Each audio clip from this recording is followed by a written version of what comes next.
Vamos a abrir la palabra del Señor este día en la segunda carta del apóstol Pablo a los tesalonicenses. Segunda carta del apóstol Pablo a los tesalonicenses, y vamos a posar nuestra mirada en el capítulo 1.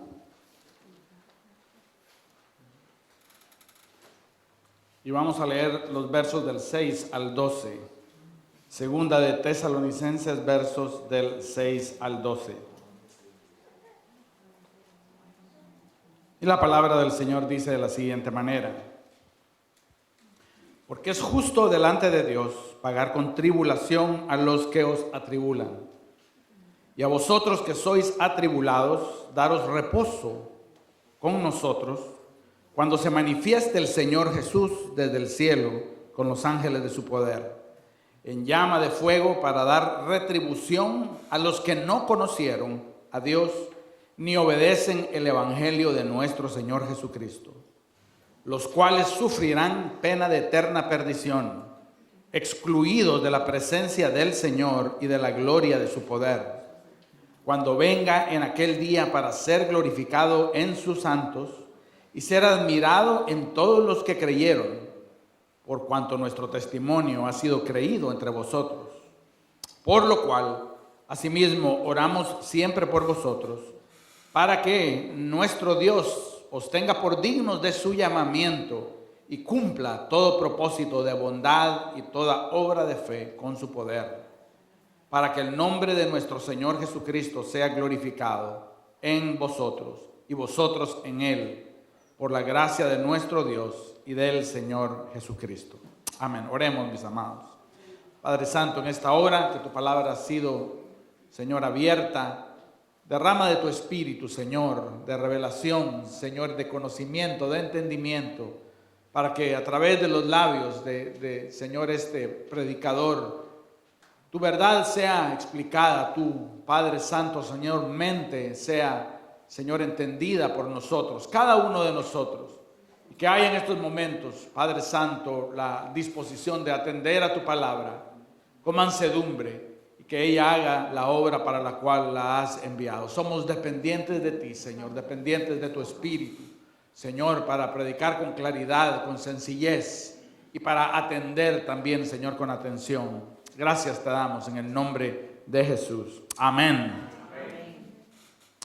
Mis amados, hemos empezado en esta corta carta que es segunda de Tesalonicenses, y hemos titulado la serie en segunda de Tesalonicenses floreciendo en medio del sufrimiento, floreciendo en medio del sufrimiento. Uno esperaría que en medio del sufrimiento no hubiera florecimiento, sino hubiera, hermanos, derrota, y hubiera, hermanos, un acabamiento en vez de un florecimiento. Pero vemos en la palabra del Señor esta iglesia de Tesalónica que en medio de sufrimiento y de tribulación y de aflicción no se apagó, no se terminó, no se acabó, sino floreció.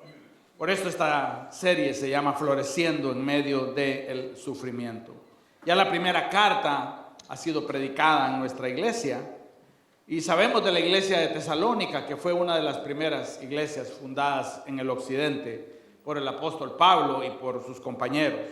Sabemos también de que esta iglesia nació y fue fundada en medio de grandes tribulaciones. No fue fácil para los hermanos en Tesalónica, porque se levantaron una unión de las autoridades gubernamentales y las autoridades religiosas para aplastar aquella iglesia en sus comienzos, de tal manera de que Pablo y Silas, que estaban predicando allí, tuvieron que salir de Tesalónica porque amenazaron con matarles.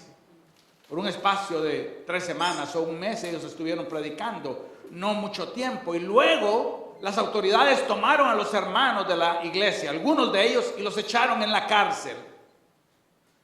No es una manera, hermanos, muy justa de tratar a unos ciudadanos de Tesalónica que estaban ejercitando su fe.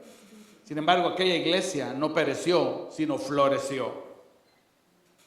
En el sermón anterior, mi hermano, el pastor Prado, predicó, hermanos, acerca de cómo Pablo se gloriaba en la fe de esta iglesia. En realidad, es una fe dada por Dios. O sea, de que no hay nada, ni en la iglesia de Tesalónica, ni en Christ Family, en nosotros mismos de lo que nos podamos gloriar. Pero si habremos de gloriarnos en algo, es en la fe que nos ha sido dada por Dios.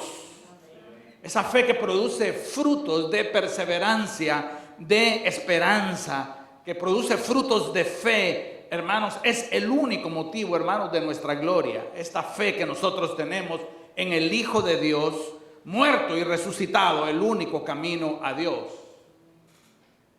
Esta fe, sin embargo, vemos en 2 de Tesalonicenses, estaba floreciendo en medio, hermanos, del sufrimiento. En el verso 4, esto es bien evidente. Dice, tanto que nosotros mismos nos gloriamos de vosotros en las iglesias de Dios, por vuestra paciencia y fe, en todas vuestras persecuciones y tribulaciones que soportáis. Porque es fácil ser, hermanos, paciente y tener fe cuando todo va bien. Cuando todo marcha viento en popa, hermanos, es muy fácil tener paciencia y fe. Esta iglesia tenía paciencia y fe en medio de persecuciones y tribulaciones que ellos estaban soportando. Y qué difícil ser perseguido y atribulado, especialmente cuando sentimos de que la causa por la cual somos atribulados es una causa injusta. Ellos estaban siendo perseguidos y atribulados por ejercitar su fe en Cristo Jesús. Estaban sufriendo, hermanos, cárcel, estaban sufriendo censura, estaban sufriendo persecución. ¡Qué injusto! Se habla mucho de justicia en nuestros días, ¿no? Todo el mundo pide justicia. Conservadores piden justicia, liberales exigen justicia.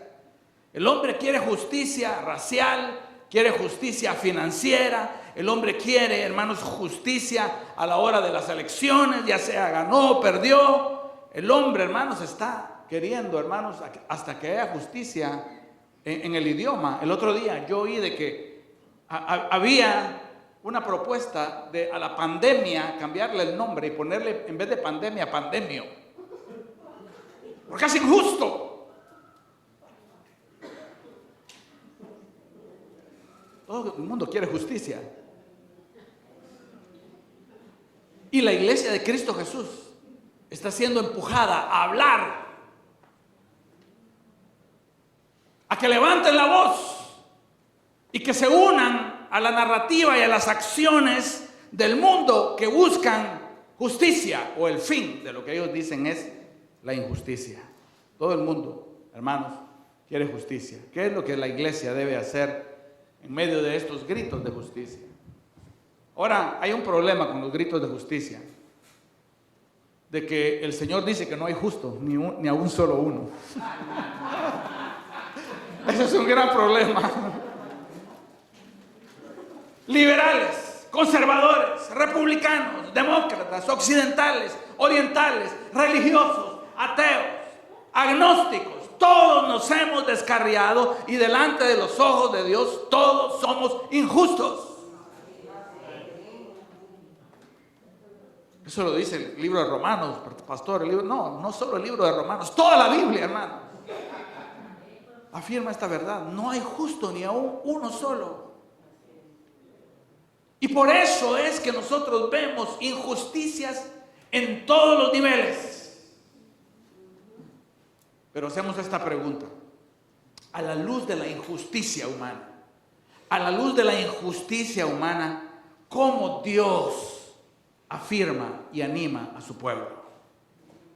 A la luz de la injusticia humana, ¿cómo Dios nos afirma y anima? Hermanos, este pasaje que hemos leído está lleno de verdad y de consuelo y de ánimo y de instrucción para que nosotros aprendamos a navegar el mar de la injusticia humana. Esto es importante, te ruego que atiendas, porque la injusticia es difícil de procesar. Es difícil de verla en nuestros corazones y es bien fácil de verla en el corazón del prójimo. Y cuando sentimos de que hay injusticia siendo hecha en contra de nosotros, de nuestro grupo, entonces, hermanos, si no sabemos procesar la injusticia humana, nos vamos a volver cristianos irritados,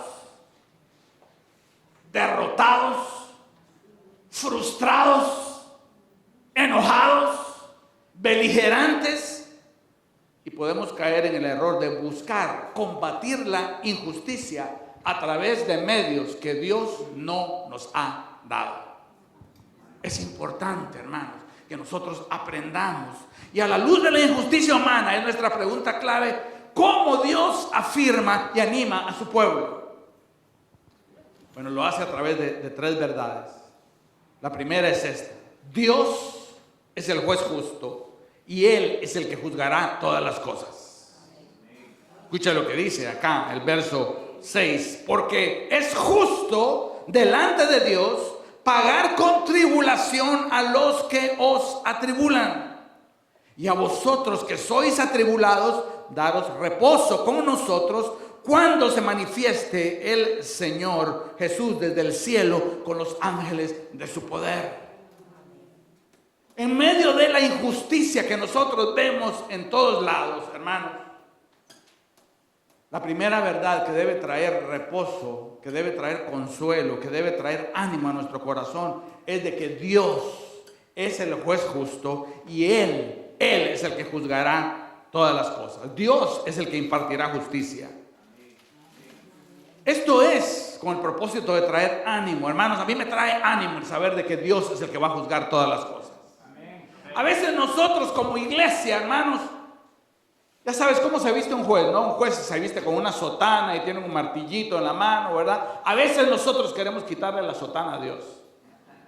Y queremos quitarle el martillo a Dios. Y queremos nosotros ser los jueces, queremos ser la policía moral del mundo. Y el Señor lo que nos está diciendo acá es: tranquilos, reposen en mí, iglesia. Yo veo la tribulación, yo veo la injusticia, yo veo la persecución. Yo soy el juez justo, el cual juzgará todas las cosas. Yo soy el que va a impartir justicia.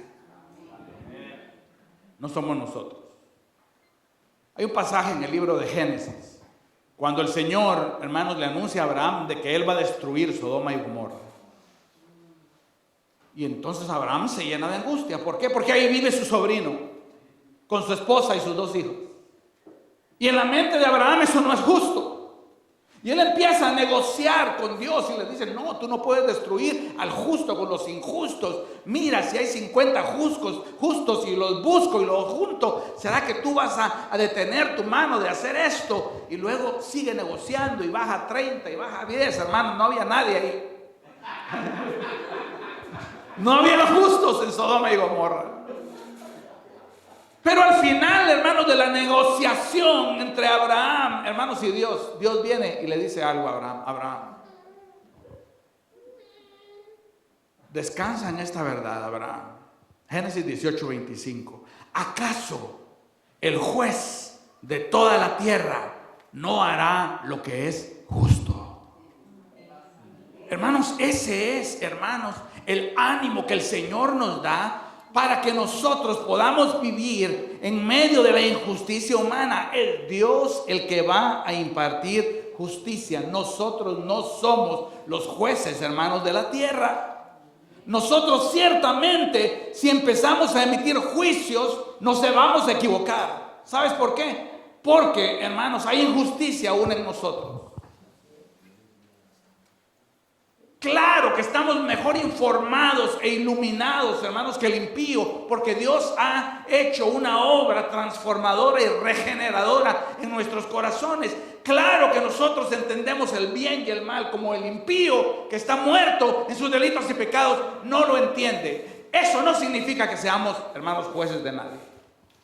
El juez es Dios, Él y nadie más. Así que nosotros descansamos en esta afirmación. Él está en control, Él está en el trono y Él nos dice: yo soy el que voy a juzgar y yo soy un juez justo. Hay algo más que Él dice: Él va a juzgar en su tiempo, no en nuestro tiempo. Escucha lo que dice este mismo versículo, hermanos. Verso 7. A vosotros que sois atribulados, Él los va a dar reposo. Verso 6, Él va a pagar con tribulación a los que os atribulan. ¿Cuándo va a suceder eso, Señor? El Señor, que es el juez, determina el tiempo. Y dice, cuando se manifieste el Señor Jesús desde el cielo con los ángeles de su poder. O sea que Él, hermanos, determina quién es el que juzga y Él determina cuándo, hermanos, el juicio va a tener lugar. Y Él dice, el juicio va a ser cuando se manifieste el Señor Jesús desde el cielo. Ahora nosotros somos criaturas impacientes, ¿no es cierto? Cuando oímos de que el Señor va a ejercer su justicia, hermanos amados, cuando el Señor venga, entonces nosotros decimos, entonces ya estuvo bueno, que acabaron con nosotros. Uy, si la justicia va a venir hasta que Jesús venga, nadie va a estar en pie. Amados hermanos, escucha esta promesa: ni las puertas del infierno podrán prevalecer en contra de la iglesia de Dios. Eso lo dijo Jesús. Y si nosotros no lo creemos, tenemos controversia con Jesús. Pero el Señor dice, no van a poder en contra de la iglesia, ni las puertas del Hades mismo. Pero es que no vamos a aguantar, pastor. Hermanos, la gracia del Señor nos va a ser suficiente. Dios juzgará en su tiempo y Él, hermanos, juzga de acuerdo a su reloj y no al reloj nuestro. Es un error buscar, hermanos, la justicia por medios humanos. Ese es un error. ¿Sabes quién cometió ese error? El apóstol Pedro. ¡Qué injusto que vengan a buscar a Jesús con palos y con piedras como un ladrón en medio de la noche! Eso es injusto. Y sin embargo, hermanos, Pedro viene y dice, no, yo tengo que hacer algo. Y el Señor le había dicho, Pedro, esto va a suceder, me van a perseguir, me van a apresar y yo voy a ir a la cruz y voy a resucitar al tercer día. Pero de alguna manera, hermanos, el plan de Jesús no le pareció a Pedro y él dijo, no, yo voy a hacer algo, porque yo callado no me puedo quedar. Y sacó la espada, hermanos, y empezó a repartir golpes de espada. Le voló la oreja a el siervo de, hermanos, Caifás, que se llamaba Malco. ¿Y qué es lo que el Señor viene y le dice a Pedro? ¿Qué es lo que le dice? Pon tu espada en tu vaina, Pedro. Esta no es la manera de derrotar la injusticia. Esta no es la manera de acabar con la iniquidad. No lo es, Pedro. El Señor le iba a demostrar, hermanos, la manera de acabar con la iniquidad, hermanos. La mejor y única manera de establecer la justicia al morir en la cruz del Calvario y llevar las injusticias, hermanos, de su pueblo y imputar su justicia a aquellos que habían de creer en Él.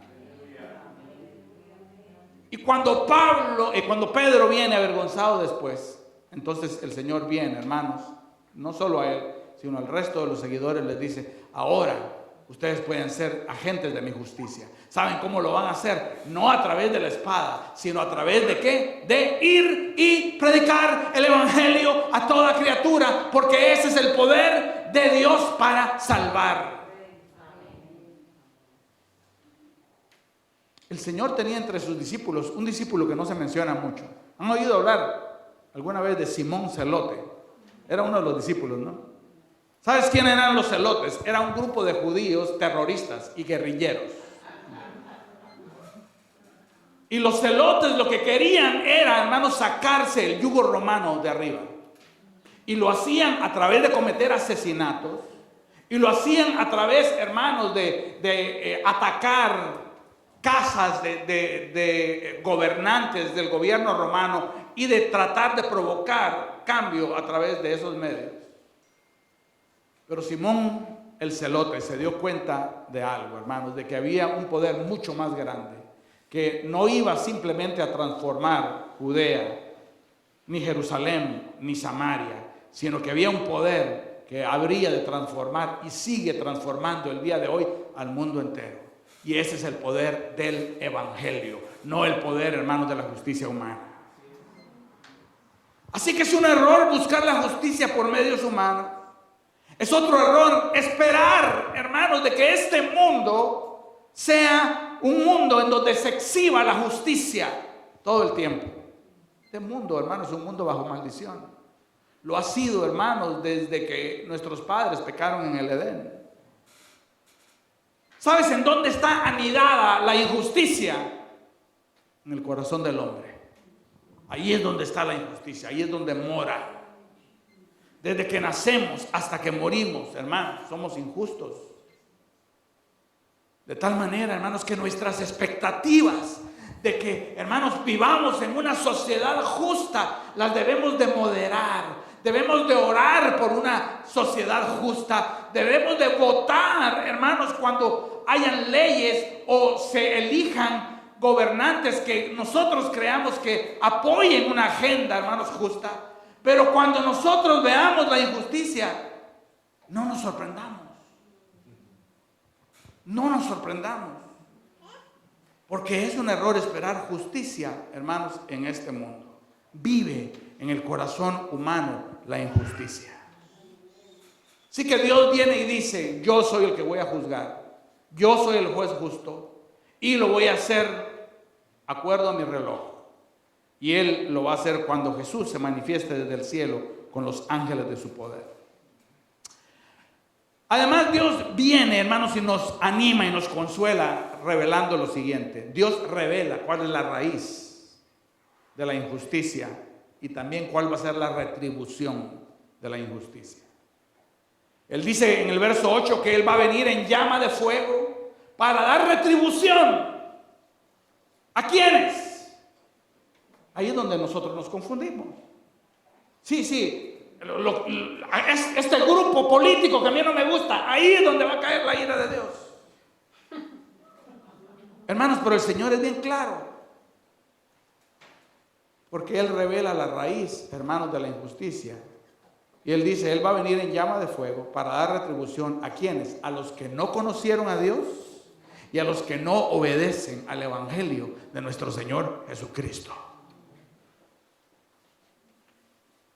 Es que una de las primeras experiencias que nosotros tenemos como madre y padres que somos es de que a veces queremos imponer disciplina en nuestros hijos y les decimos: bueno, 5 minutos más y te apago la televisión. ¿Y qué es lo que dicen los niños? It's not fair. No es justo. It's not fair. Hermanos, hay dentro de nosotros, hermanos, algo innato que busca la justicia.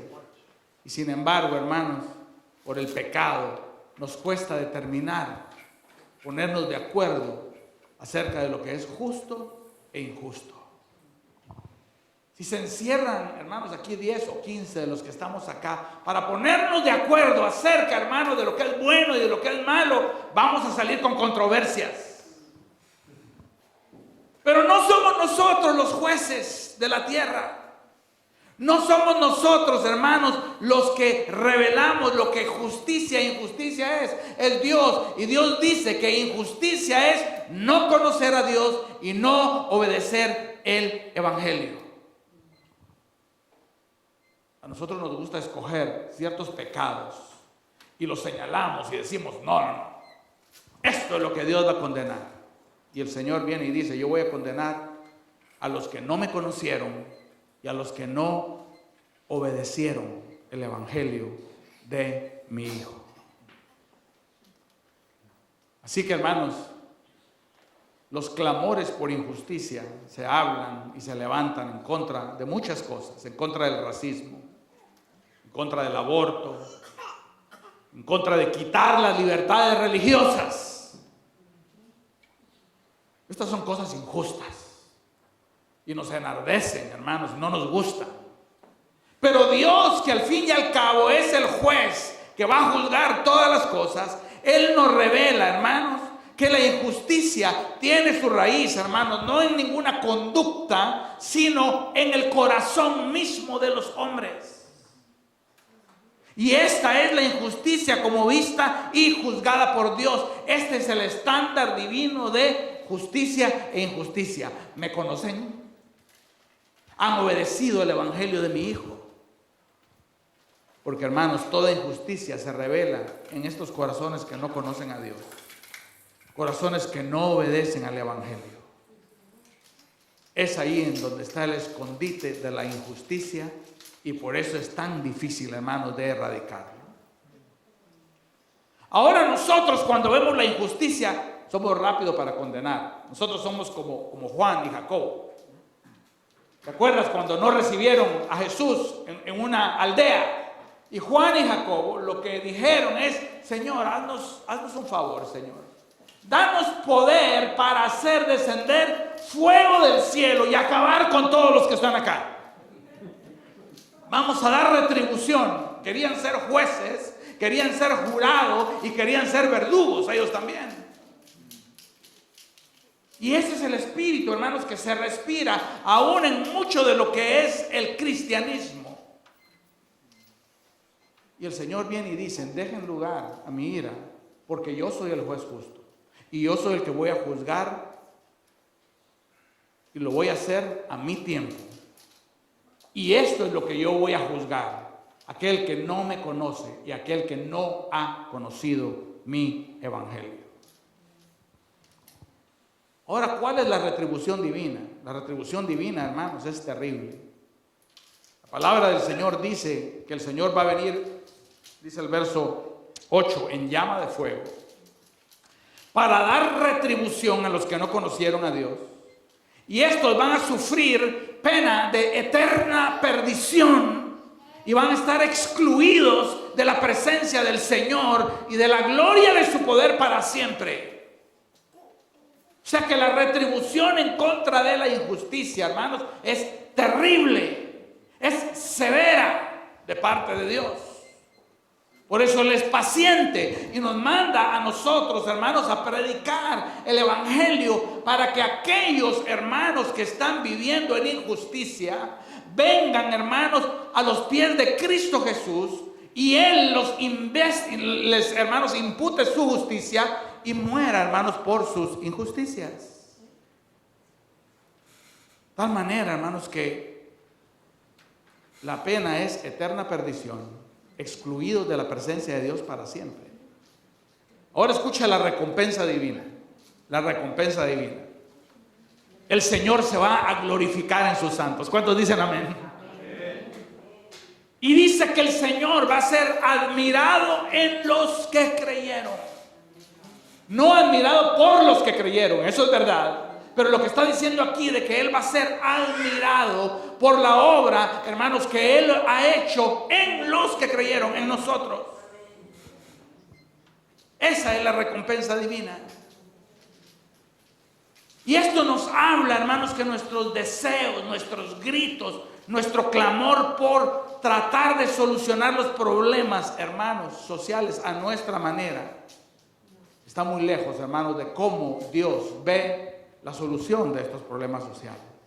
Una vez más, somos como Pedro cortándole la oreja al siervo de Caifás, y somos como Juan y Jacobo pidiendo fuego sobre los incrédulos. ¿Qué va a pasar si los incrédulos siguen en su incredulidad? Van a sufrir eterna perdición. Van a ser excluidos de la presencia de Dios por siempre. Tú sabes de que en esta época de conflictos, de opiniones políticas, muchos se han levantado contra gente, hermanos, que avanza ideas injustas. Se han levantado con ira y con enojo y con odio aún.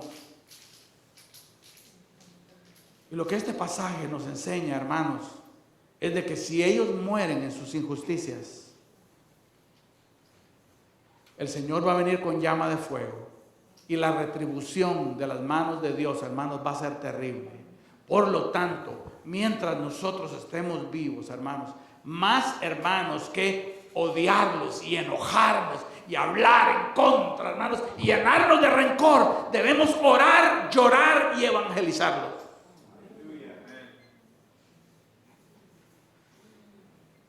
Ay, pastor, entonces uno se debe quedar con las manos así bajitas, ¿verdad? Mansitos como palomas. Nosotros no tenemos que hacer nada ante cosas tan duras que estamos viendo. No, yo no estoy diciendo eso, hermanos. Estoy diciendo todo lo contrario. Estoy diciendo, hermanos, que el moralismo. Estoy diciendo, hermanos, que el tomar la narrativa humana de cómo resolver los problemas no nos va a llevar a ningún lado. Si tú tienes en tu arsenal el más grande de los poderes y, hermanos, el arma más poderosa, la cual, hermanos, no es de este mundo, tú tienes el evangelio del Señor Jesucristo. El único poder que puede transformar un corazón injusto y volverlo justo. Tú lo tienes, yo lo tengo. Ese es el poder que nosotros podemos usar. De tal manera, hermanos, que si nosotros queremos derribar el árbol de la injusticia, derribémoslo con el hacha del evangelio de Cristo Jesús. Porque es lo único que puede cambiar el corazón humano. El corazón del religioso formalista puede ser transformado solo por el evangelio.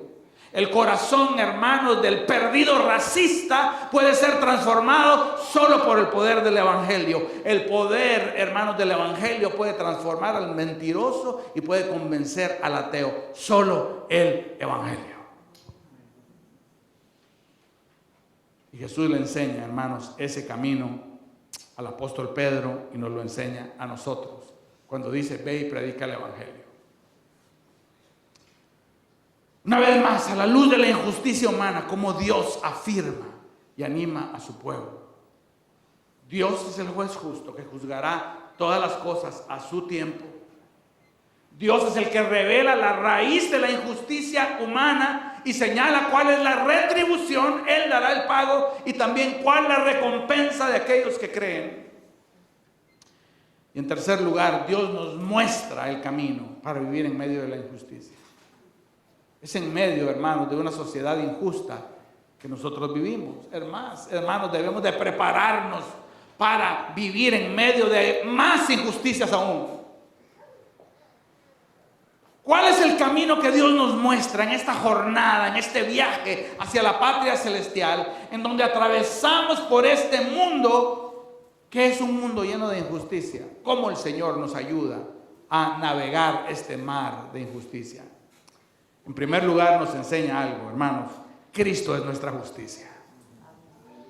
No hay justicia en nosotros mismos, mis amados hermanos. No hay justicia en nuestra religión. No hay justicia en nuestra moralidad. No hay justicia, hermanos, en nuestro apellido. No hay justicia, hermanos, en nuestras buenas obras. Hermanos, si nosotros, hermanos, el Señor quitara a Cristo, ¿saben lo que es justo? De que el Señor acabara con todos nosotros. No hay justo ni a uno, no hay quien entienda, no hay quien busque a Dios. Todos se desviaron, a unas se hicieron inútiles, no hay ni siquiera uno. Entonces, cuando nuestras entrañas se retuerzan, cuando veamos la injusticia a nuestro alrededor, hermanos, recordémonos que nosotros un día también estábamos muertos en delitos y pecados. Y si somos justos, es con una justicia ajena, la justicia de Cristo, no la justicia propia. Cristo es nuestra justicia. Aparte de Cristo, hermanos, todos estamos muertos en delitos y pecados. Nuestra justicia no es una de afiliación política ni de moralidad. Cristo es nuestra justicia. ¿Cuántos dicen amén, hermanos? En segundo lugar, la oración es nuestro medio. Yo hago eco a lo que decía Jonathan. Vengamos a orar el miércoles, hermano. Vengamos a orar el miércoles. Si puedes, físicamente puedes, yo te animo a que vengamos a orar. ¿Sabes por qué? Porque la palabra del Señor dice, hermanos, de que la oración es el medio por el cual nuestras mentes y nuestros corazones van a ser preservados en la paz de Dios. Si no, nos vamos a llenar de ansiedad. Si no, nos vamos a comer las uñas. Si no, nos van a salir úlceras de la preocupación. ¿Qué va a pasar en estos 4 años? ¿Y qué va a pasar ahora que perdimos el Senado? Hermanos amados, Dios sigue sentado en el trono. Venimos delante del Señor, hermanos. Pablo dice, por lo cual, asimismo, oramos siempre por vosotros. Hermanos, porque a través de venir y descargar nuestras cargas delante del Señor a través del nombre de Cristo, nuestra mente va a ser preservada y nuestro corazón va a ser inundado de la paz de Dios, que sobrepasa todo entendimiento. Te voy a decir algo: 15 minutos orando de rodillas delante del Señor te van a hacer mejor que 15 horas gritando, opinando y peleándote en Facebook. Sales de enemigo y allá y me dijo esto, pero yo le dije esto y yo creo que yo gané. Eso sí, me sacó de su Facebook.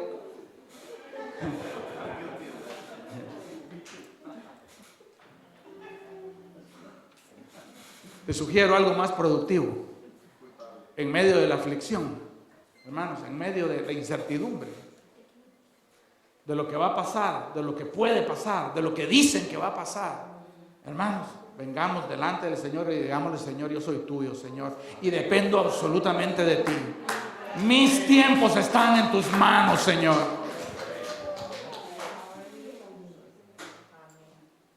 O si no, entonces vamos a ser cristianos frustrados, irritados, turbados y hasta deprimidos. Pero no es eso lo que Dios quiere para nosotros. En último lugar, mis amados hermanos, el apóstol Pablo ora, hermanos, para que en todo lo que nosotros hagamos, en las opiniones que nosotros demos, en los debates que tengamos, si nos queremos involucrar en una causa que nosotros creamos justa, yo no te estoy llamando a que dejes de hacer nada de eso, pero la palabra del Señor nos dice acá, hermanos, de que en todo esto que nosotros hagamos, nosotros, hermanos, tengamos la gloria de Cristo como, hermanos, nuestro propósito. Ese debe ser nuestro propósito, la gloria de Cristo. Escucha: oramos siempre por vosotros, verso 11, para que nuestro Dios os tenga por dignos de su llamamiento y cumpla todo propósito de bondad y toda obra de fe con su poder, para que en el nombre de nuestro Señor Jesucristo sea glorificado en nosotros. Y a veces es mejor perder un debate o quedarse callado, hermanos, que arrastrar el nombre de Cristo por el suelo. En todo lo que hagamos, hermanos, en lo que digamos, en lo que discutamos, en lo que escribamos, en lo que prediquemos, hermanos, para el cristiano, el Señor nos lo enseña: la gloria de Cristo Jesús es nuestro más alto propósito.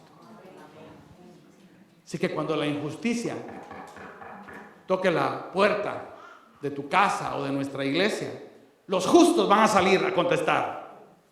¿Quiénes son justos? Nosotros somos justos con una justicia ajena, la de Cristo, hermanos, que es hecha nuestra, hermanos, por la fe. Y nosotros, a través de entender de que Él es el juez justo, a través de la oración que va a guardar nuestros pensamientos y nuestros corazones, y a través de exaltar la persona, hermanos, de ese precioso Redentor, podemos navegar en tiempos de mucha injusticia. Cerremos nuestros ojos.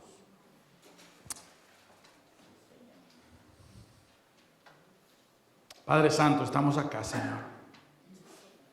Confesarte, Señor, que no ha sido, Señor, una temporada fácil la que hemos vivido. Tú lo sabes, Señor. Hemos muchas veces cedido a la turbación y al enojo, Señor, Señor, y a la discusión innecesaria. Padre Santo, Señor, tenemos opiniones y son firmes, y tenemos convicciones, Señor, y son más firmes. Pero lo que queremos decirte, Señor, el día de hoy, que queremos que todas ellas tengan el propósito, Señor, de glorificar a tu Hijo, Señor. No de ganar, Señor, una discusión, no de probar un punto, no de establecer, Señor, quién es moralmente superior, sino queremos exaltar, Señor, a tu Hijo, Señor. La justicia, Señor, te la dejamos a ti, que tú eres el juez justo, Señor, y que a su tiempo, Señor, juzgarás. Mientras tanto, Padre Santo, despierta en nosotros un espíritu de clamor y de oración para, Dios mío, guardar nuestros pensamientos y nuestros corazones en Cristo Jesús. Gracias te damos, Señor, en el nombre de Cristo. Amén. Amén. ¿Cuántos dicen amén, mis amados hermanos?